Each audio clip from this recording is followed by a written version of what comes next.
Madame, monsieur, bonjour. Bienvenue dans ce journal et sur Visual Stan. Le temple de Saint-Pierre à La Réunion fait partie du concours Monument préféré des Français, une émission présentée par Stéphane Bern. Ce temple tamoul, Naransiga Perumal, fait partie des 14 monuments en lice. Partons maintenant à Madagascar où 125 nouveaux cas de Covid-19 ont été confirmés.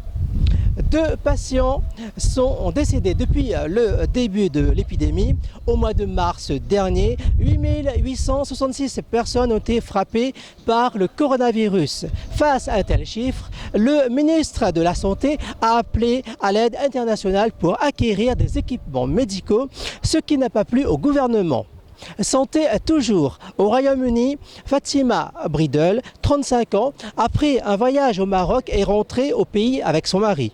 Après quelques jours, tous les deux sont tombés malades avec des symptômes de Covid-19. Fatima, admise à l'hôpital, a passé 130 jours, dont 105 sous respirateur. Jamais un tel chiffre n'avait été enregistré au Royaume-Uni. Elle est maintenant rétablie, mais doit marcher avec un déambulateur.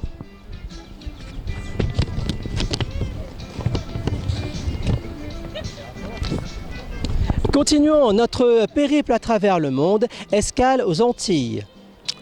Les Antilles qui a connu la tempête tropicale Gonzalo. Elle a du mal à se renforcer dans un environnement qui ne lui est pas favorable. Elle est passée entre Grenade et Saint-Vincent et les Grenadines le 25 juillet. La Martinique a subi des perturbations dans le nord avec de fortes averses et des rafales de vent soutenus. Cap maintenant sous le continent africain. En Côte d'Ivoire, Alassane Ouattara, très sûrement candidat à la présidentielle malgré lui. À la frontière entre le Zimbabwe et l'Afrique du Sud s'opère un trafic de cigarettes et clandestin de la faim.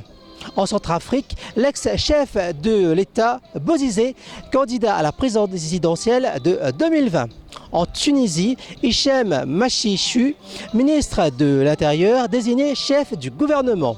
Au Burkina, l'opposant Séphirem Diabré investi candidat à la présidentielle.